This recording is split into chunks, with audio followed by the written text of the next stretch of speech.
Welcome, everyone. Thank you for joining us for today's webinar.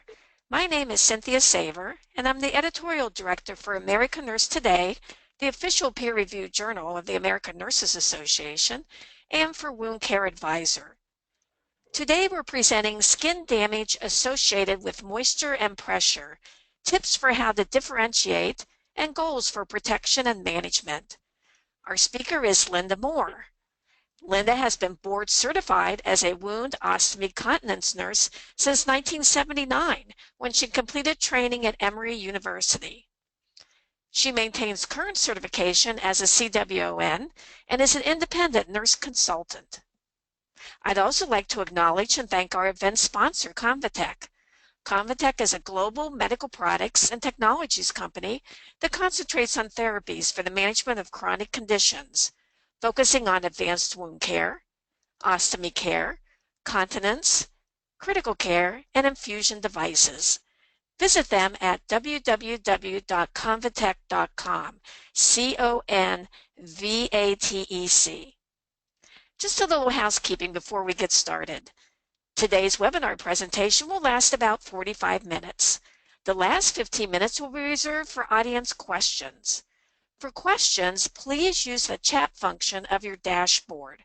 Simply type your questions directly into the chat area and we'll address them during the last 15 minutes. A full replay of the webinar will be available within 72 hours. All attendees will receive a link to the replay in addition to a PDF of the slides. This will also be available as an on-demand service for 1 year. If you have any questions that aren't addressed, send them to the email that will be posted at the end of the webinar. Now I'd like to welcome Linda Moore so she can begin her presentation. Welcome, Linda. Thank you, Cindy, and hello, everyone. No matter what setting you work in, quality initiatives are present in all levels of healthcare, which really require very careful assessment and documentation of the patient's condition and following up with a plan of care that reflects an appropriate step-by-step approach to managing that. In today's program, we're actually going to focus on the two skin conditions that Cindy mentioned. So just a quick review of our objectives. We're going to identify how wounds are classified according to wound depth and etiology, describe the etiology of pressure injury and incontinence-associated skin damage, or IAD. We're going to discuss evidence-based protocols of care for prevention and management of both IAD and pressure injuries, describe the National Pressure Ulcer Advisory Panel and European Pressure Ulcer Advisory Panel pressure injury classification system, and identify appropriate products that can be used for prevention and treatment of IAD and pressure injuries. In order to be able to differentiate between pressure and moisture-associated injuries, we need to review exactly what a pressure injury is and what the contributing factors are as compared to moisture-associated skin damage. So first of all, let's just take a look at the layers of the skin. An awareness of the layers of the skin really helps you get a good framing of what's happening to that patient's skin when you're assessing and trying to determine what the exact etiology is of any alterations in skin integrity that you note upon assessment. So first of all, the layer that we can see with our eyes visually, of course, is the epidermis, with the outer layer being the stratum corneum. The purpose of the epidermis primarily is as a protective barrier function and the synthesis of vitamin D. It also contains the skin pigmentation via the melanocytes. It consists of 5 layers and repairs and regenerates itself every 28 to 42 days. And this might seem like a benign statement, but actually think about it. When you work with frail elderly patients, what happens with the aging process with our skin will definitely extend the time it takes to repair the epidermis. So even a very small alteration in the integrity of the epidermis makes that patient more prone to secondary problems because of the extended period of time it takes to regenerate that outer layer of skin. Now, the second layer as we go down in the skin is the dermis. And the dermis is the thicker layer containing cells called fibroblasts, which synthesize and secrete the proteins collagen and elastin. And collagen provides tensile strength to the skin, while elastin provides for skin recoil. Here again, very important with a protection of our skin. We know that with the elderly patients, they lose this elasticity as they lose the collagen strength of the dermal layer, making them more prone to things like skin tears. The dermis also contains blood and lymphatic vessels, hair follicles, and sebaceous and sweat glands, thereby providing oxygen, blood, and lubrication to the skin. So as you look at this schematic of the cross-section of the layer of the skin, if you look at the sebaceous gland, you will see that this is another structure in the dermis which also atrophies with aging. Now, sebum, which is secreted, helps keep the pH of our skin in the acidic range. And I know that all of us, even with our own personal care products, we're used to looking for pH balanced as a descriptor for that product. And why is that? That's because if we change the pH of the skin, be it to the alkaline end of the scale or the acidic end, it can cause vulnerability of the skin. So certainly with elderly patients, when they've lost the sebum, which helps to protect, that makes them more prone to skin issues. So when we look at patient bathing products, we look at moisturizing products, we want to look at products that have a pH balance that is in line with the acidic nature of the skin. Now, if we go down to the final layer that's considered a layer of the skin, it's referred to as the subcutaneous tissue layer. It's composed of connective tissue and fat, blood and lymphatic vessels, and nerves. And the thick collagen, bundles of collagen anchor the dermis to the subcutaneous tissue and other structures such as fascia, muscle, and bone, which are the layers under the subcutaneous tissue. Its functions are to store and insulate the body, to store energy and insulate the body. There again, as we age, we lose this subcutaneous fat layer, making us more vulnerable to changes in temperature, for instance, making us have that less of a cushion, protecting layer between the bony area underneath. And look at those arteries and veins. This is going to be the subject of our discussion as we look at pressure injuries. As patients have pressure that's unrelieved, there's angulation and ischemic changes that occur starting in that subcutaneous layer that's directly connected to the underlying structures. Now, wounds are classified in a number of different ways, but pictured here is an example of 4 different wounds caused by 4 different etiologies. One is a friction injury, one is a skin tear, one is a stage 2 pressure injury, and one is a partial thickness burn. These are shallow wounds. They can be quite painful because nerve endings are exposed. Repair occurs in these wounds by epithelial cells proliferating and migrating across the wound. There's usually no loss of skin function. The exception may be when deep dermal structures are involved, resulting in filling in the void with scar tissue. And there's a lot of debate about this right now. Some of you may be aware of this. In the literature, there's discussion, can a partial thickness wound actually have granulation tissue and scar tissue formation? Or if you see granulation tissue, is this purely a manifestation of a full thickness wound rather than a partial thickness wound? I think we're going to be seeing a lot more in the literature on this subject. Now, Full thickness wounds, pictured here, I think we can clearly see the dehisced surgical wound. We're all the way through the dermis. We're into the underlying structures, fats visible within that wound. In the upper right, we have a full thickness pressure ulcer, a stage 4 pressure ulcer. And in the bottom right picture on this slide, we see a full thickness wound caused by venous insufficiency. So in full thickness wound, it goes all the way through the subcutaneous tissue, and we may have exposure of muscle, bone, or tendon. These wounds must heal, all these examples, by scar tissue formation. I mentioned earlier, granulation tissue, and there will be some loss of function. In April of 2016, the National Pressure Ulcer Advisory Panel released some changes in the staging system for pressure ulcers and updated the definition of pressure-related injury to the skin.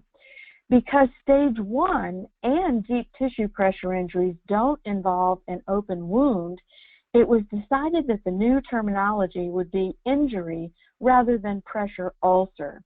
Therefore, the new definition is, as you see it, a pressure injury is localized damage to the skin and or underlying soft tissue, usually over a bony prominence or related to a medical or other device. The injury can present as intact skin or as an open ulcer and may be painful. The injury occurs as a result of intense and or prolonged pressure or pressure in combination with shear. The tolerance of soft tissue for pressure and shear may also be affected by microclimate, nutrition, perfusion, comorbidities, and condition of the soft tissue. The reason pressure injuries develop involves a complex combination of both intrinsic and extrinsic factors that may be present with any individual patient. Research is ongoing as to the exact combination of factors that result in damage to the tissue. We know that pressure applied to the tissue externally results in the compression of blood vessels deep in the tissues. We looked at just a few minutes ago that subcutaneous fat layer and the blood vessels there. The intensity of the pressure and the duration of the pressure may damage the tissue quickly, depending on the intrinsic factors that make up the tolerance of the tissue to that damage. So again, some of the changes with aging make our elderly patients more vulnerable because it is believed that they have many intrinsic factors, not just skin changes with aging, but also other. They may have multiple situations such as cardiovascular disease in general. They may be diabetic. They may have nutritional deficits. All of these things are intrinsic factors that make them more vulnerable to tissue injury from pressure. Increasingly, the role that shear forces play is being researched, especially in relationship to the development of full-thickness pressure injuries. So shear is defined as the tangential force, or if another term would be the sideways force, applied to the tissues and is affected by the degree of friction between the materials contacting each other, such as the skin in contact with the underlying surface the patient is lying on. The degree of friction is called the coefficient of friction. The lower the coefficient of friction, the easier the skin slides over the underlying surface. Contrast that with the high degree of friction, and the more the skin sticks to the outer surface of the bed, the underlying tissues can become distorted in the process, resulting in angulation of the blood vessels and deeper tissues. And one of the most classic causes of shear injuries are patients sliding down in bed. So you have especially a vulnerable elderly patient whose skin sticks to the surface of the bed, and then they slide down toward the bottom of the bed. And I think just visually in your mind, you can see the angulation of the vessels deep in the tissue might happen. The newest definition of pressure injury that we reviewed earlier does mention shear and microclimate changes in addition to pressure as factors that are present with pressure-related tissue injuries. So when you look at this little cross-section, the structure at the top of this visual is the bone. So we're starting from the bone to the muscle layer, to the subcutaneous fat layer, to the dermis, and then to the bed surface. So you see there the danger zone for ischemia and shear is right at that interface between the muscle and then up to the bone. And the danger zone for microclimate or moisture changes with the skin is really on the outer surface of the skin, where skin can become waterlogged. So skin changes that occur when there's moisture in contact with the skin are very evident to all of us, no matter what level of care you work in. The stratum corneum becomes more vulnerable as the humidity of the skin increases, and it's been shown to be 4 times more likely to break down at 100% humidity as compared to dry skin. So think about that for a second. Your patients who have a lot of diaphoresis, or who are incontinent, or who have wound drainage that spills over on the skin, when that drainage is in contact with the skin, just the moisture effect alone makes that skin 4 times more likely to break down. This factor, in combination with pressure and or shear factors, make the tissue way more vulnerable, much more vulnerable to injury. So let's take a look at the new definitions of the stages released by the NPUAP. So starting with a stage 1 pressure injuries are evidenced by intact skin with a localized area of non-blanchable erythema, which may appear differently in darkly pigmented skin. Presence of blanchable erythema changes in sensation, temperature, or firmness may precede visual changes. Color changes do not include purple or maroon discoloration. Anything beyond just a reddened area would not be considered a stage 1. And we'll talk more about deep tissue injury in a minute. But one of the caveats here of the description is that with patients with dark skin tones, we must be very vigilant and not only use visual assessment, but also palpatory findings. If we determine that there are temperature changes, there's bogginess going on, anything that might indicate that there is something happening in the tissue with dark skin tones will certainly paint the picture faster than just looking for a reddened area, because that's very difficult to pick up in these patients. Stage 2 pressure injuries are now defined by the NPUAP as partial thickness loss of skin with exposed dermis. The wound bed is viable, pink or red, or moist, and may also present as an intact or ruptured serum-filled blister.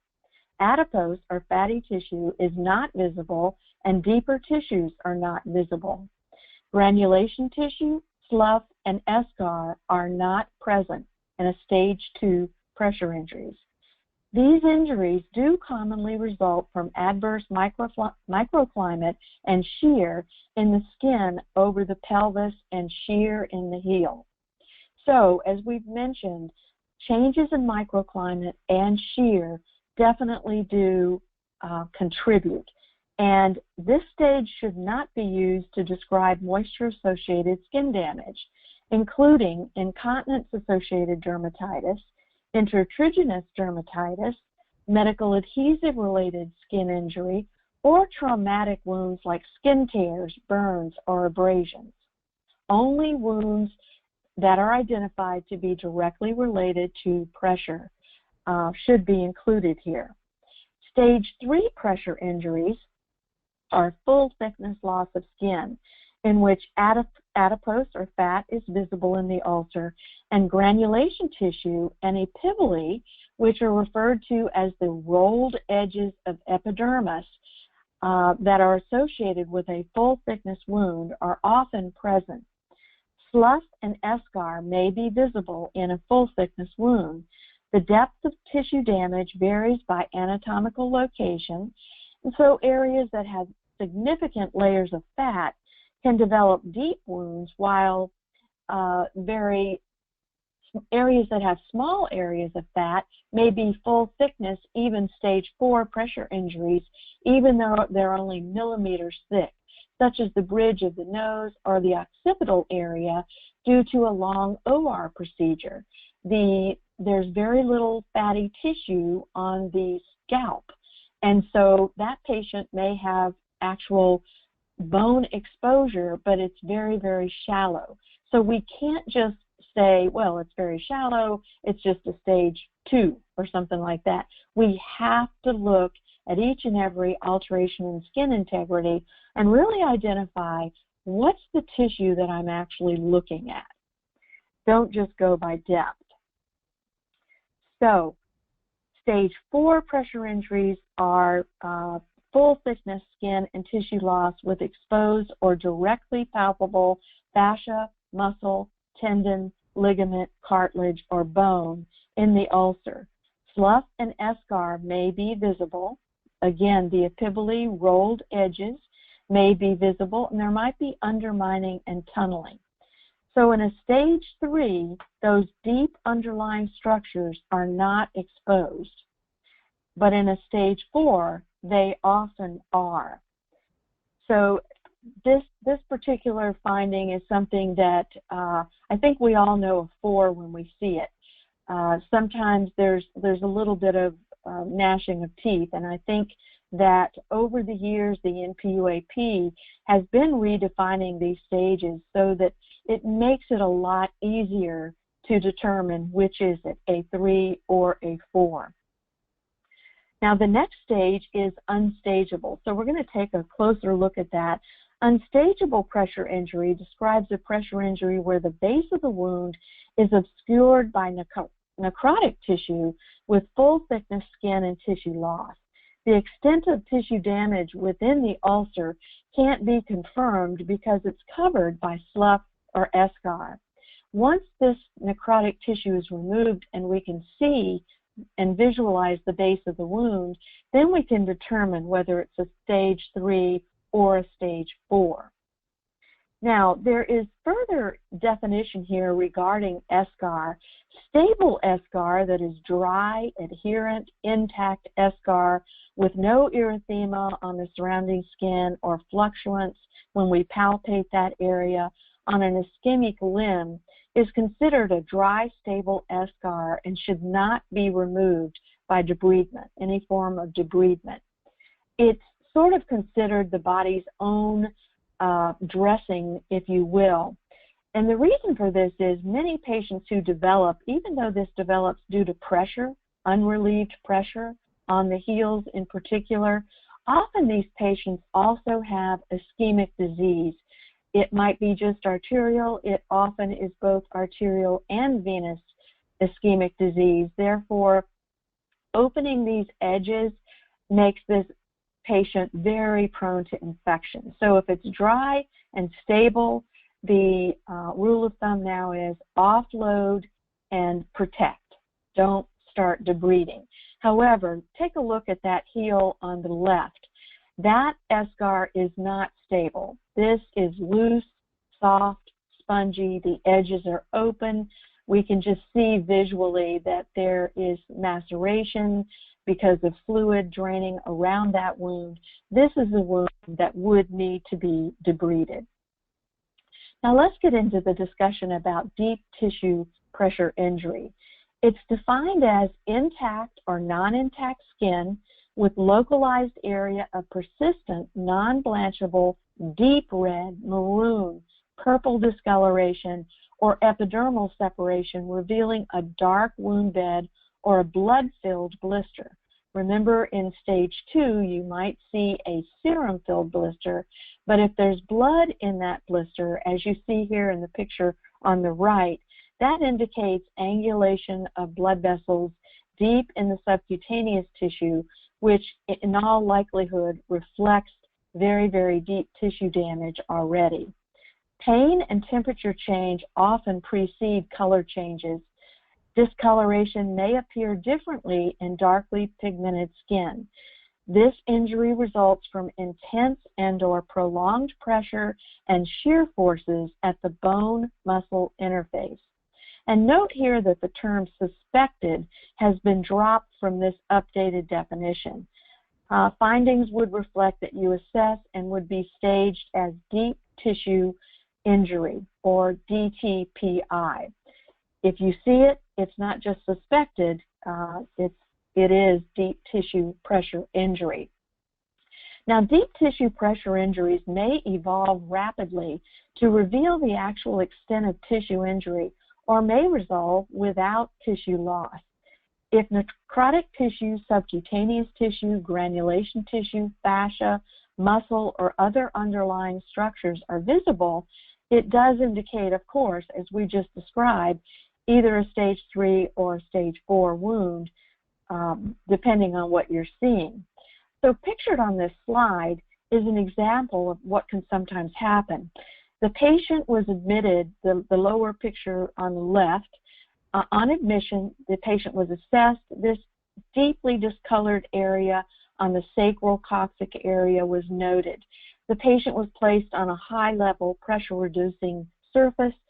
A good plan of care was initiated for turning, for nutritional support, and all of the things that should be included in a plan of care when we have high-risk areas. However, in spite of all of that, on day 7, the picture on the right reflects what we now see, and that is a completely unstageable wound covered with necrotic tissue. So we know that it's a full thickness wound, at least a 3, perhaps a 4. Now think back on day 1 on admission.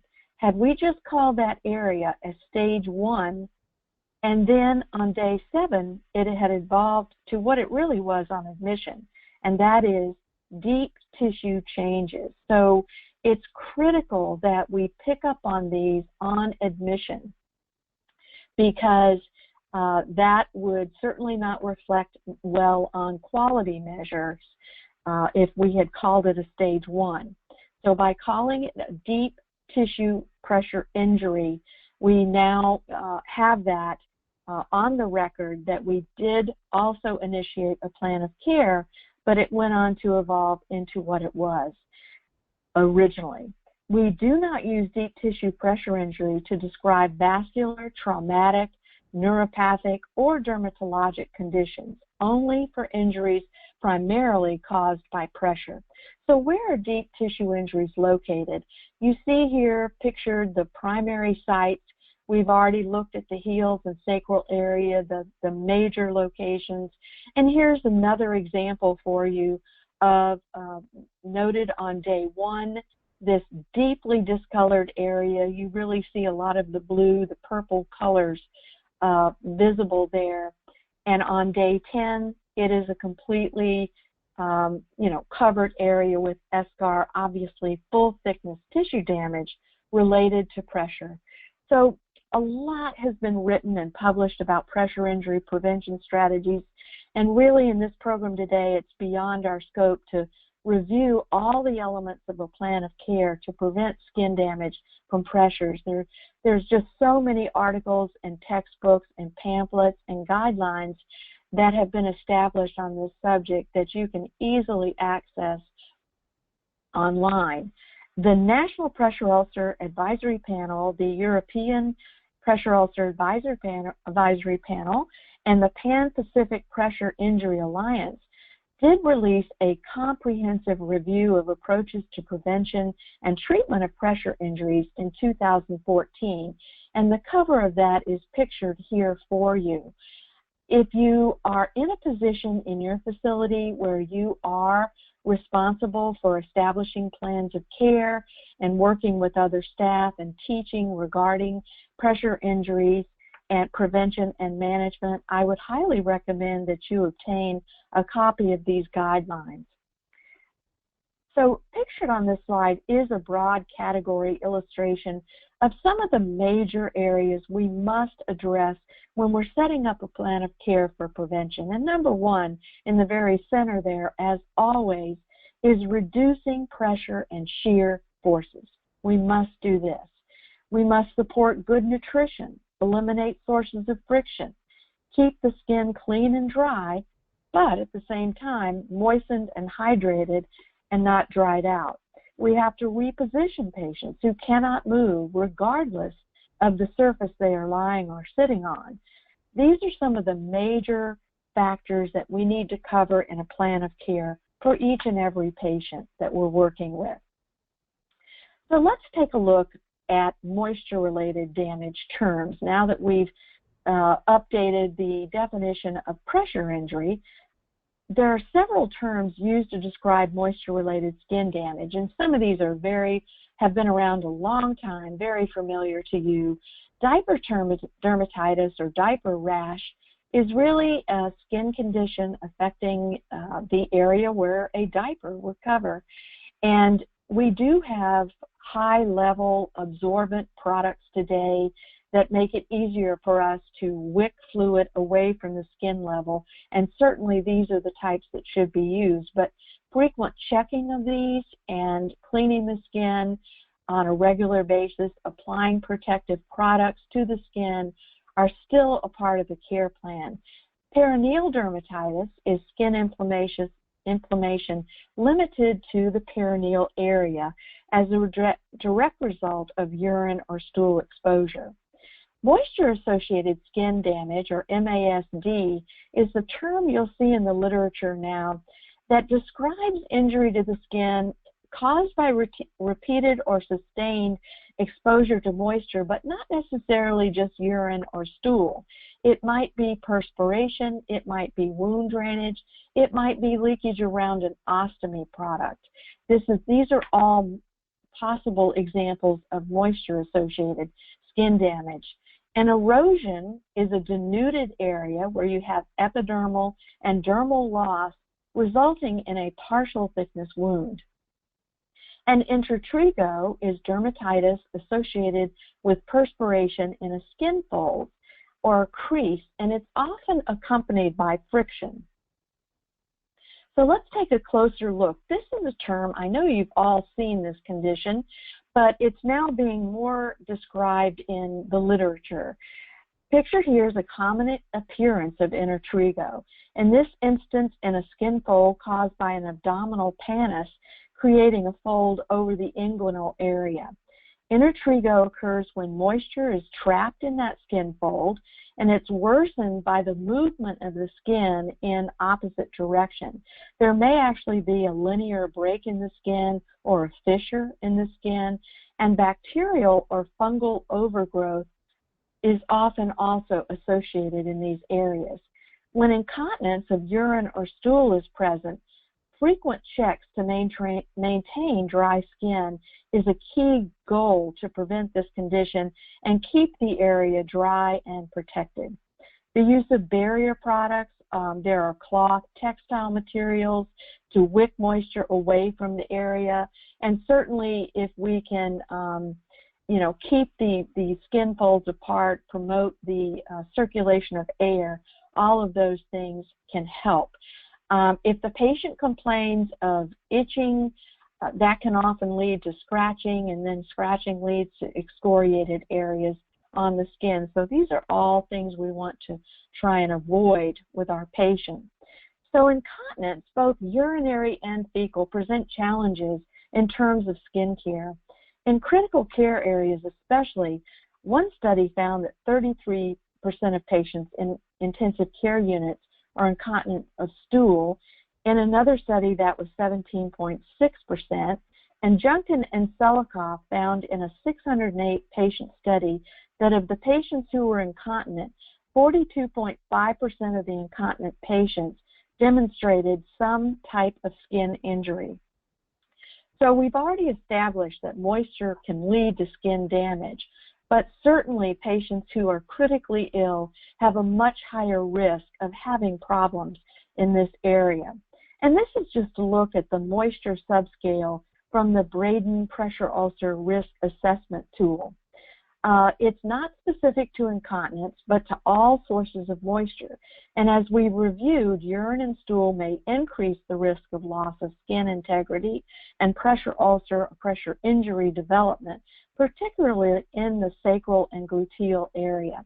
So you're very familiar with this tool. I'm not going to spend a lot of time on this, but just know that, the highest risk is a patient who is constantly moist or would have a 1 rating in this subscale, whereas the patients who are least at risk in this subscale would have a ranking of 4 on this subset. So incontinence-associated skin damage has been defined as an inflammation of the skin that occurs when urine or stool comes into contact with the perineal or perigenital skin. The skin damage related to moisture that we'll be focusing on for the remainder of the program will be incontinence-associated damage. It's characterized by irritation and inflammation of the skin. So Gray and Associates did establish an IAD pathophysiology graphic. And I think here, if you just follow down from the very top, a patient with incontinence exposed skin leads to an inflammatory process. And during the inflammatory process, we all know that there are inflammatory cytokines or proteins that are released as a part of our immune response system. With this, you get increased transepidermal water loss of the skin. You get an increased pH, and remember we talked about that acid mantle being very important, so that adds another component of risk. You get a decrease in the skin's protective layer, and from there, skin breakdown is highly likely, and when skin breaks down, we get an increased risk for invasion of organisms. And here's another skin progression model that is by Gray and Associates. So initially what we see obviously is redness on the skin, an area that's been exposed to moisture. Patients may appear edematous or swollen in that area. We may actually see vesiculation or blister formation, erosion, partial thickness, eroded areas in that area. Epidermal loss, obviously, and then from there, again, invasion of bacteria or fungal overgrowth. So minimizing skin damage and implementing a plan of care to protect from further damage is certainly our goal. So looking at the IAD pathophysiology, urine as compared to fecal exposure. With urine, we get overhydrated skin, maceration of the skin, and maceration sometimes is just referred to as waterlogging, where you've got just the fluid alone that's waterlogged the skin. From that, you get an increase in the alkalinity of the skin and a decrease in the protective barrier. Urine does interact with feces to activate fecal enzymes. So urinary incontinence alone is not as significant a factor in developing IAD. Fecal enzymes, I don't want to read every single thing on every slide to you, but I think you see the cascade of events here. So the feces interacts with the urine to activate fecal enzymes. So having double incontinence of urine and stool really creates a very high-risk environment. So let's take a look here at moderate incontinence-associated dermatitis. This is from a tool by Junkin and Selikoff, and they describe moderate incontinence-associated dermatitis. The skin is bright red or angry red. In darker skin tones, it may appear white, yellow, or very dark red or purple. The skin usually is shiny and moist with weeping or pinpoint areas of bleeding. Raised areas or small blisters may be noted, and small areas of skin loss, dime size or smaller, if any.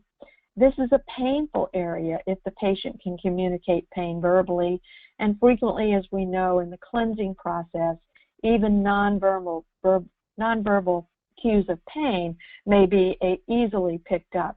And so you can see this area of skin damage is not limited to a bony prominence, right?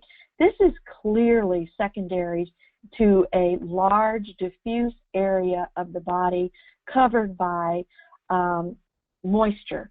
And in the picture on the lower right, this is reflective of what can happen when a patient is left a long period of time with moisture exposure. The damage is not only in the perigenital area, it extends down onto the upper thighs. And some of us may have seen unfortunate cases where this also extended further up on the back as well. Now, severe IAD, the affected skin is red with areas of denudement, partial thickness skin loss, may be oozing and bleeding. In dark-skinned persons, again, the color changes may be altered. Skin layers may be stripped off as the oozing protein that comes from these eroded areas adheres to any dry surface. The sticky exudate over the stripped areas may dry over the eroded area to form a crust, as you see in the wound on the lower left here. Now, this is a classic example of where someone may turn this patient over, they're assessing the patient, and by the way, you see the white sort of discoloration on that picture. That's reflective of a barrier product which was used on this patient containing zinc. And zinc often will stay on the skin. It doesn't cause a problem. In fact, it's very protective, but that's what that white discoloration is. But take a look at that crusted area. That is not necrotic tissue, which we would associate with a full thickness wound. That is a dried proteinaceous crust that is over this eroded area. And this damage is related to moisture, not pressure. So these are just a review of examples of moderate IAD as compared to severe IAD. And let's take a closer look at that picture of where there was a crust involved.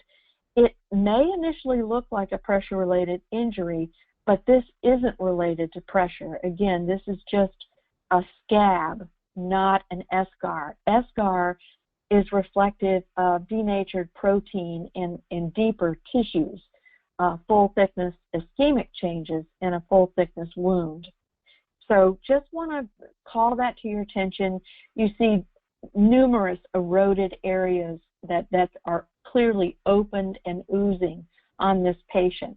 So a barrier product that will absorb that oozing drainage is really desirable in a case like this for managing this situation.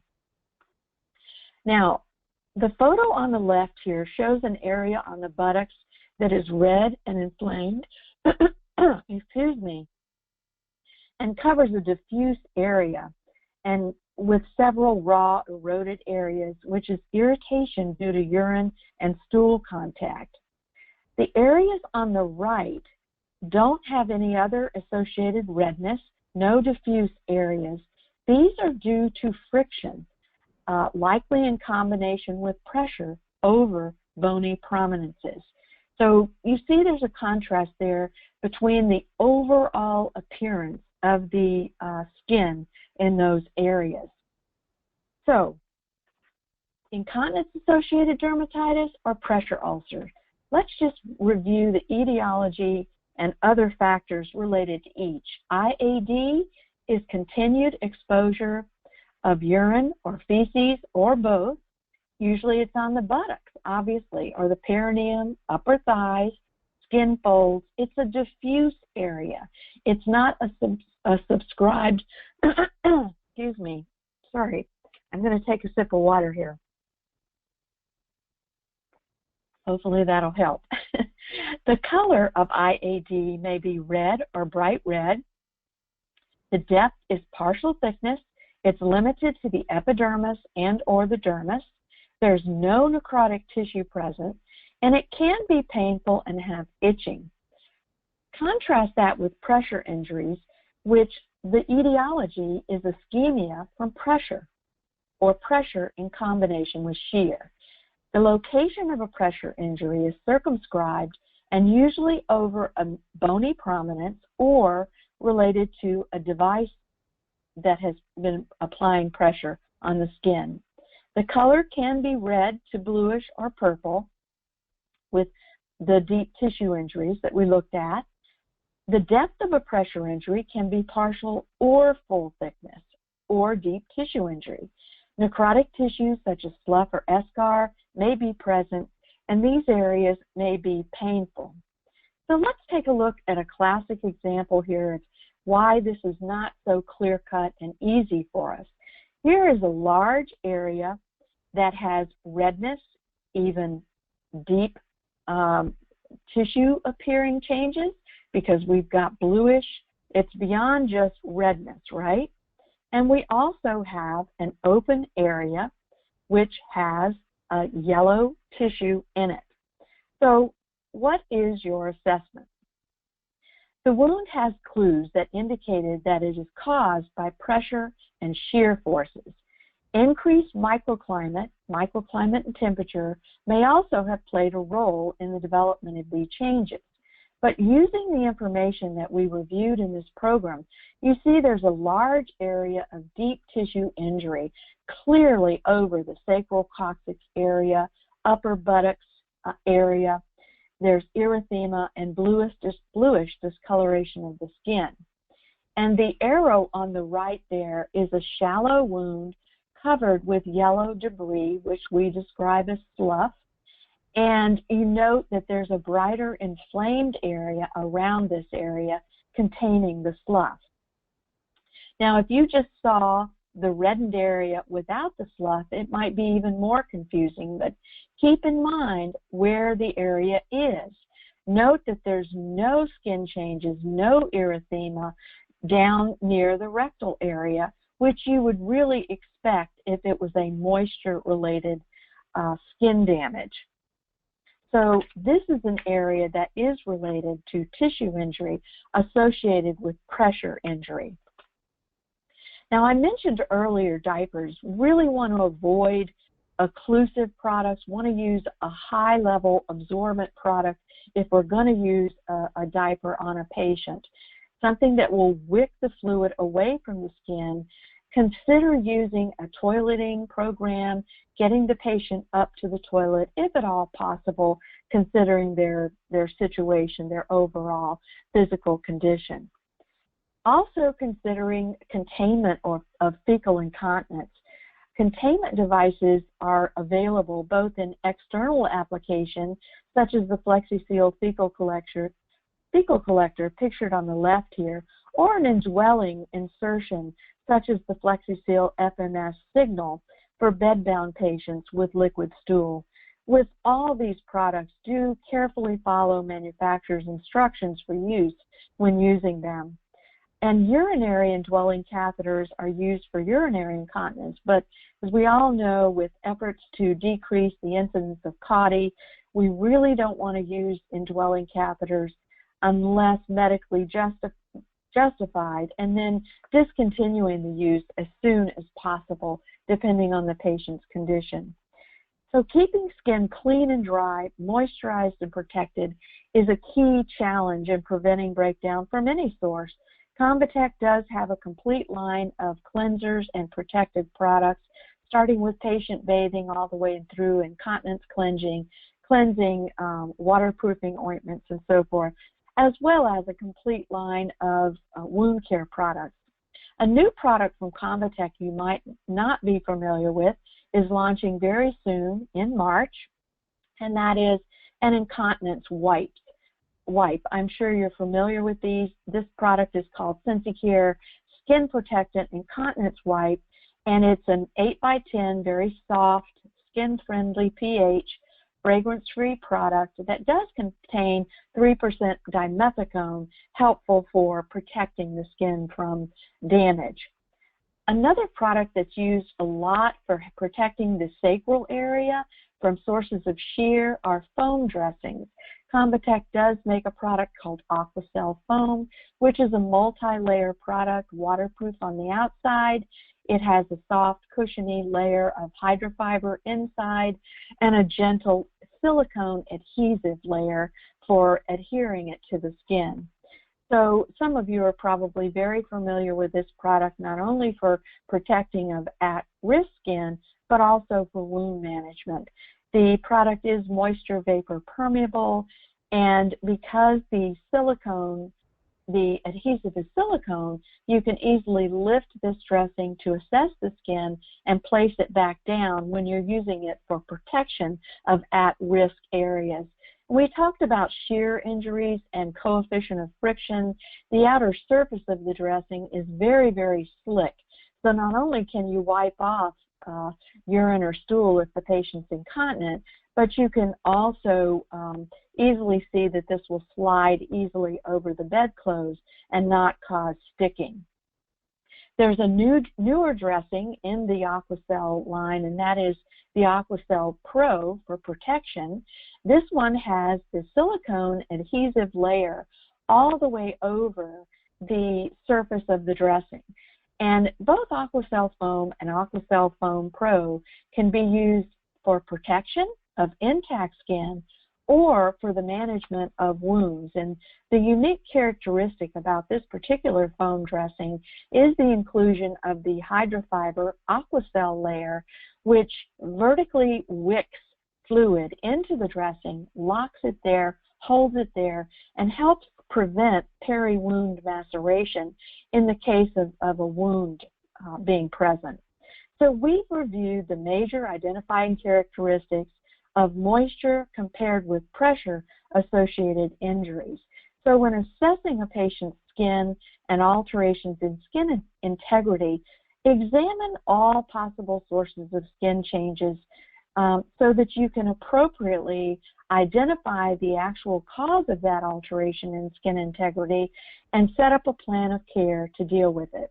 Now, one final note I will mention here is that there's a lot of discussion and research going on about how these injuries develop.